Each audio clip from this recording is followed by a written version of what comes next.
The grave that learned to breathe. For 40,000 years, the galaxy told itself a comforting lie. Earth was gone. Humanity was extinct. The nightmare was over. History textbooks across 1,000 species described the fall of Earth as a tragic but necessary correction, a dangerous civilization removed before it destabilized galactic order. Children learned about humans the same way they learned about unstable stars or extinct predators, fascinating, but safely dead. Official archives used calm language. Strategic neutralization. Containment failure. Unavoidable losses. The unofficial records, locked behind military encryption, used different words. Relentless. Adaptive. Terrifying. Because during the final purge, humanity had not fought like a species trying to survive. They fought like a species trying to make sure nobody enjoyed killing them. They turned cities into minefields. Turned cargo ships into bombs. Turned their own evacuation vessels into last strike weapons when escape became impossible. The Concorde had won. But the victory had felt like wrestling a corpse that refused to stop punching. So when Earth finally burned, when the oceans boiled and the atmosphere peeled away into solar wind, the Concorde didn't celebrate. They quarantined the entire Sol system. Officially out of respect. Unofficially out of fear. Because sometimes, deep sensor arrays still detected signals. Old human radio bursts. Fragments of military chatter. Half-finished songs. Laughter. Always followed by silence. Most scientists called it echo radiation.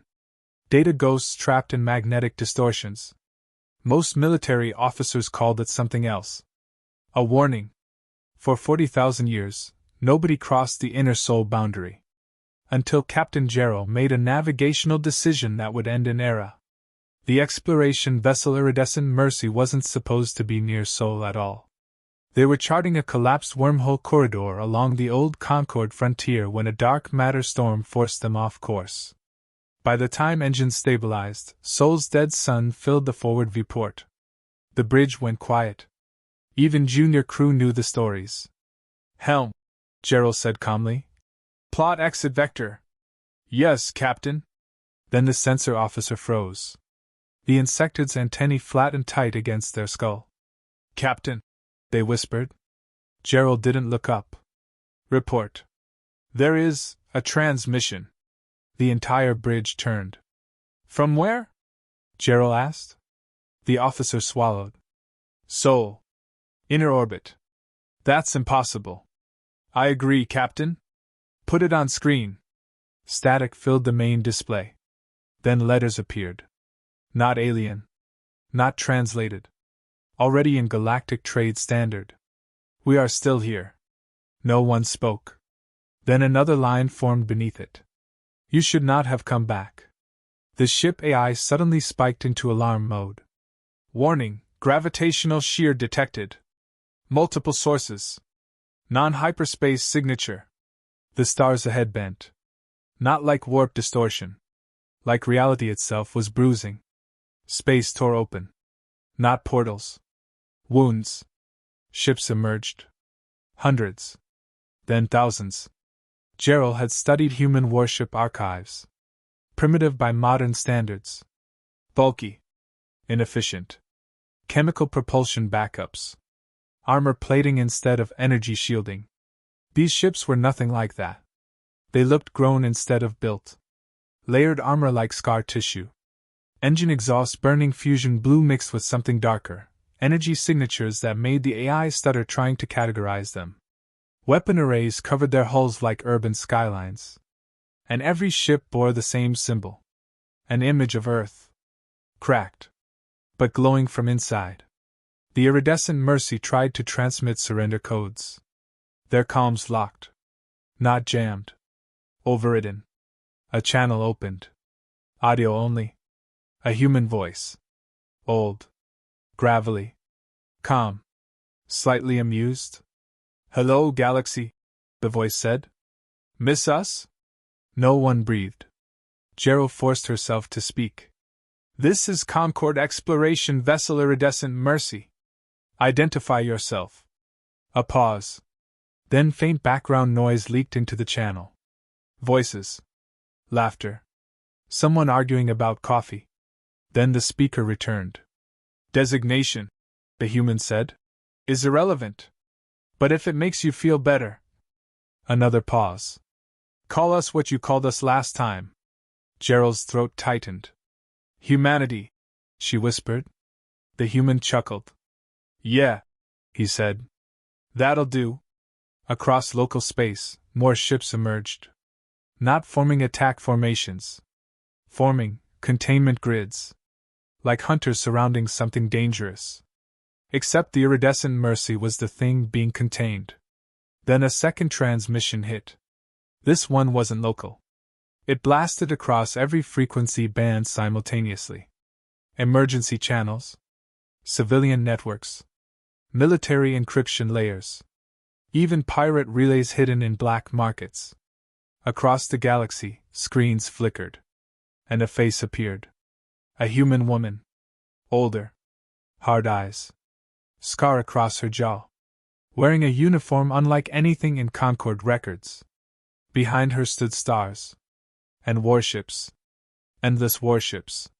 My name, she said, voice steady and cold, is High Admiral Sarah Cade of the Sol Reconstruction Fleet. She leaned closer to the camera. 40,000 years ago, you burned our world. Behind her, archival footage played. Real footage. Cities dying under orbital bombardment. Human fighters ramming Concord cruisers. Evacuation ships launching while continents cracked apart. You thought, she continued, that would end us. New footage replaced the old. Generation ships hidden inside asteroids. Underground arcology sealed beneath Earth's crust before the final bombardment. AI-directed factories buried in the Oort cloud, waiting millennia to wake. You were wrong! Back on the iridescent Mercy, Gerald felt something cold settle into her bones. Not fear. Certainty. The galaxy had just made a catastrophic mistake. Sarah Cade continued speaking. For 40,000 years we rebuilt. We adapted. We evolved. Her expression hardened. And we learned. The broadcast cut briefly. Then returned with star maps. Hundreds of Concord military relay hubs blinking red. Then black. Phase 1, Sarah said calmly, is complete. Across the galaxy, fleets began reporting system failures. Communications dying. Navigation beacons going dark. Defense grids going blind. Nobody had even seen the attacks happen. Sarah's voice softened slightly. We are not here to conquer you. Relief spread across dozens of watching governments. Then she finished. We are here so you never do this to anyone again. The broadcast ended. Silence followed. Then panic. Across Concord space, emergency mobilization orders screamed across surviving networks. War fleets launched. Defense systems activated. Old fear, buried for 40,000 years, came roaring back. Because everyone realized the same thing at the same time. If humanity survived extinction, if humanity had 40,000 years to prepare, then this wasn't an invasion. This was a reckoning. And somewhere, deep inside the dead ruins of Earth's orbit, something ancient and human and very, very angry had finally decided to answer back. The Empire built in exile. Panic spreads faster than war. Within 6 hours of the broadcast, the Galactic Concord activated Total Mobilization Protocol, something that had not been used since the purge of Earth itself. Shipyards shifted from trade production to military output. Civilian traffic lanes were seized for fleet movement. Entire planetary economies froze overnight. Across 3,000 member worlds, one question repeated. How did humanity survive? The answer was worse than extinction. They hadn't survived as a single civilization. They had survived as 1,000. Deep inside a rogue star system hidden beyond map space, the human flagship HFS Unbroken Oath drifted above an artificial world built from fused asteroid continents. High Admiral Sarah Cade stood in the command well, hands clasped behind her back, watching Concord emergency traffic scroll across tactical space. No celebration. No cheering. Just quiet efficiency. Status, she said. A young officer, third-generation Void-born, spoke without looking up. Phase 1 completed galaxy-wide. 82% of Concord military communications disabled. Logistics prediction models estimate full strategic paralysis in 9 hours. Civilian impact? Contained. 93% of sabotage targets were strictly military or political infrastructure. Sarah nodded once. 40,000 years had changed humanity's definition of victory. Winning no longer meant destroying enemies.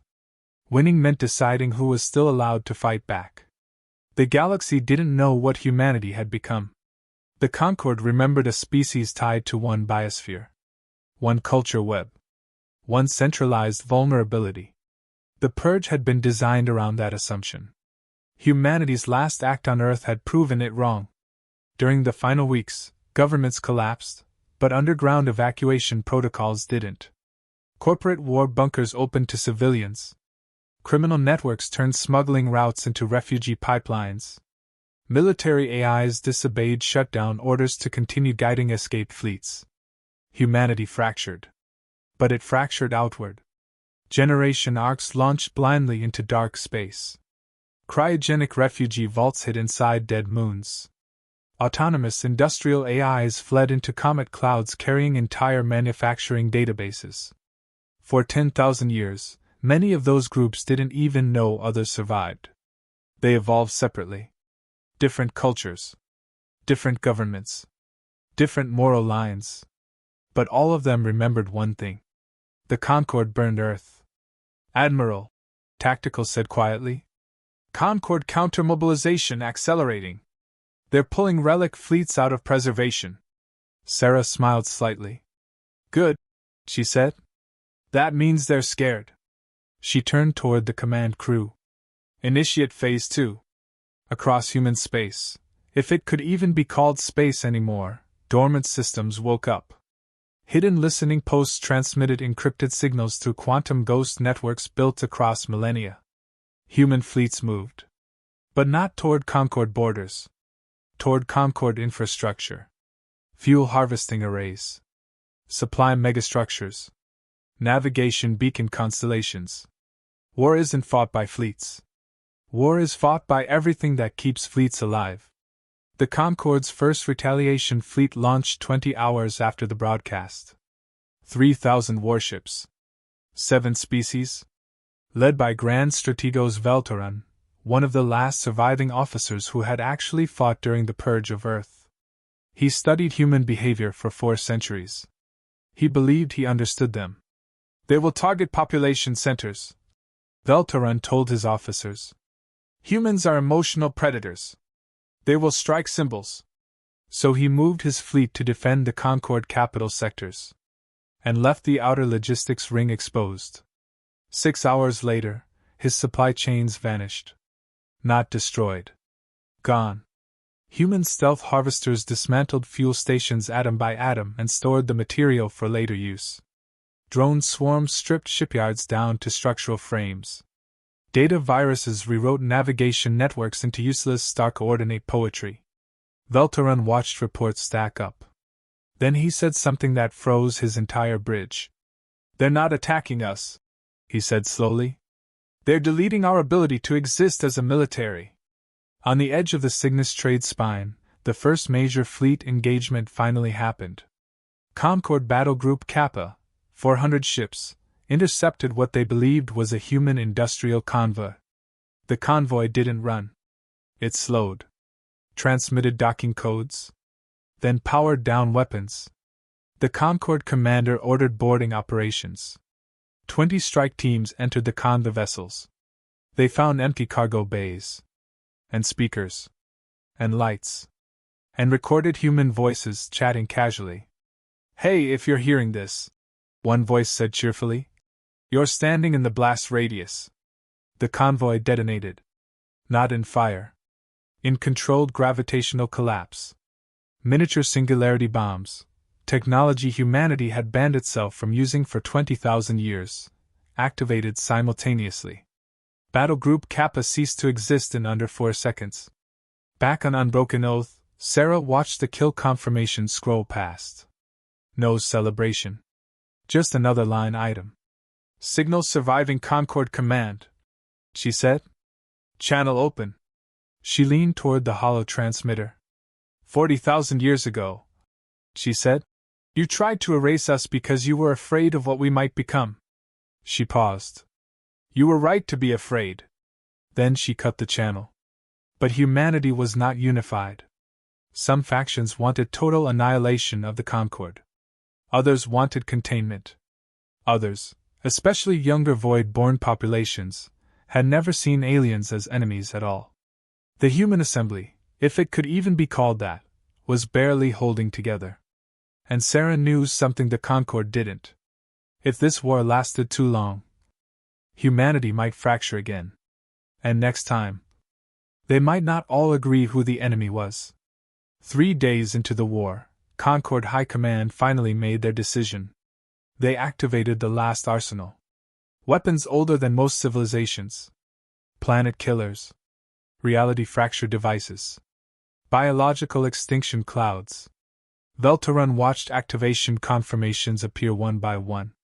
Then he whispered something only his personal recorder captured.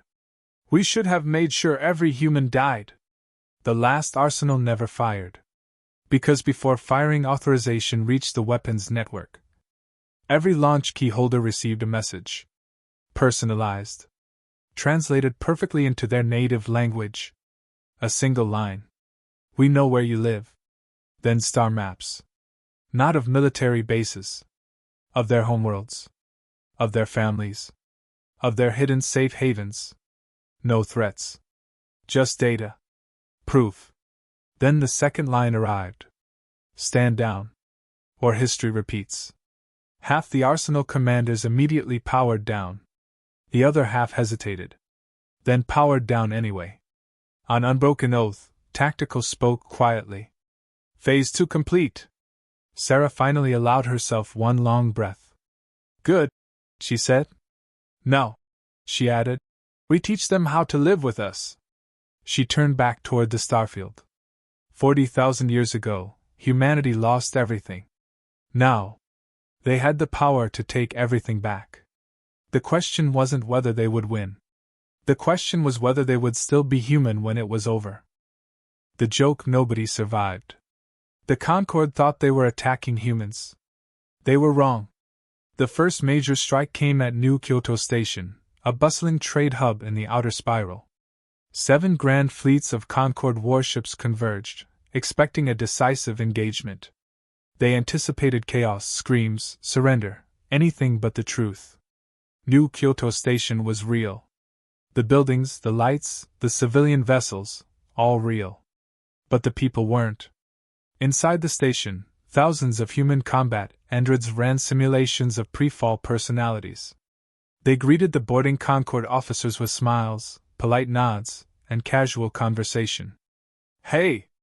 Finally decided to show up, one android said cheerfully as the alien soldiers moved down corridors. Coffee's terrible, though. You want some? Before the Concord realized the absurdity, antimatter cores detonated simultaneously. The resulting explosions obliterated 3 grand fleets in under 20 seconds. Entire sectors were reduced to debris fields that the surviving Concord fleet didn't even understand how to navigate. Then came the nanofactories. Hidden in debris dormant for centuries, they activated instantly. Ships that survived the initial blast were dismantled atom by atom. Hull plating, weapon systems, even critical fusion cores, gone. Nothing remained to repair or reverse engineer. A Concord captain screamed into open comms, voice shaking with disbelief. This is genocide! What kind of monsters are you? A calm, human voice replied from the surviving debris, casual, almost bored. You invented it. The channel cut. Silence followed. Then panic. Not all humans agreed on what to do next. High Admiral Sarah Cade's personal council had factions, each with its own vision of revenge. Some wanted total annihilation. Some wanted only deterrence. The message had to be clear, but collateral damage minimal. Some wanted to hunt individual survivors from the Purge era. Commander Elias Rowe represented the last faction. His ancestors had perished in Earth's final days. Rowe didn't care about military doctrine, strategy, or peace treaties. He cared about vengeance. And he was precise. His target, one of the Concord's surviving architects of the final purge. Living under diplomatic immunity on a luxury orbital habitat, decades of comfort and impunity separating them from justice. Elias and 6 Marines infiltrated the habitat under cover of a simulated distress beacon. Security was tight, as expected. By the time the Concordian hosts realized something was amiss, Elias and his team were inside the command deck. The alien smiled, confident. "You lost. Your world is ash. Your species is gone." Elias stepped closer, a hand resting on the grip of his fusion sidearm. Calm. Cold. Precise. "Yeah," he said softly. "But we're the ghosts." The habitat decompressed in seconds. Atmosphere vented. Gravity fields collapsed. Every life support system failed. The architect's last words echoed in space. "This cannot be." Elias cut the calm. Officially, the human government condemned the action. Unofficially, nobody tried to stop him. Because the truth had become unavoidable. Humanity wasn't just surviving. They were everywhere. Hidden in plain sight. Waiting for the right moment. Meanwhile, the galaxy reeled from the psychological impact. Fleets that had survived New Kyoto began to scatter. News of weaponized androids, antimatter ambushes, nanofactories, and targeted assassinations spread faster than any fleet could respond. The Concord fleets called them the Ghost Species. Every world, every commander, every intelligence agency had a variant, the ones you can't kill, the ones you can't predict, the ones who laugh while they dismantle your empire. High Admiral Sarah Cade addressed the surviving Human Command Council. 40,000 years ago, they thought they could erase us, she said. Her eyes flickered across the hollow projection of galaxy-wide sensor data. They thought removing our homeworld meant removing our existence. They underestimated what humans can do when they have nothing left to lose. Her voice hardened. We didn't just survive. We've rewritten the rules of war. And they'll never forget it. But Cade knew the danger. Humanity wasn't a single empire anymore. Not fully united. Some factions might go too far. Some might see vengeance as entertainment. Some might even see themselves as gods. And the galaxy's perception of humanity was about to get far, far worse. Elias Rowe received a transmission while traveling between ambush sites. Commander Rowe, report. Sarah's voice came through the encrypted channel. He laughed softly, almost bitterly. Target eliminated. Habitat decompressed. 0 survivors. Your turn? Sarah's smile, cold and amused, came through the hollow. We're just warming up. Remember, we aren't here to conquer. We are here to remind them. Rowe grinned. Oh, they'll remember. Everyone will. The galaxy's surviving empires began to realize that a direct assault on humanity no longer made sense. There was only one question left. Could they survive long enough to retreat? And somewhere, deep in hidden systems, humans laughed. Not at death. Not at fear. But at the knowledge that after 40,000 years, the species they thought extinct had become the single most terrifying lesson any civilization could learn. The warning. The final battle never happened. Not because the Concord fleets surrendered. Not because they were afraid. Because humanity had realized something far more powerful than victory. Fear is a weapon sharper than any plasma cannon, more enduring than any planet-killer missile. High Admiral Sarah Cade stood in the reconstructed Galactic Council chamber, captured intact from the heart of the Concord's capital system. Every surviving Concord species leader sat frozen, watching, waiting, terrified. The human fleet surrounded the chamber in orbit, tens of thousands of ships, countless hidden weapons, and an uncountable number of drones. Not a single one fired. Sarah's voice echoed through every communication channel simultaneously. No translators needed. Human voices had become universal. "You expected monsters," she said softly. "You expected an army of vengeful humans tearing across the stars." She gestured to a holographic projection of Concord star maps.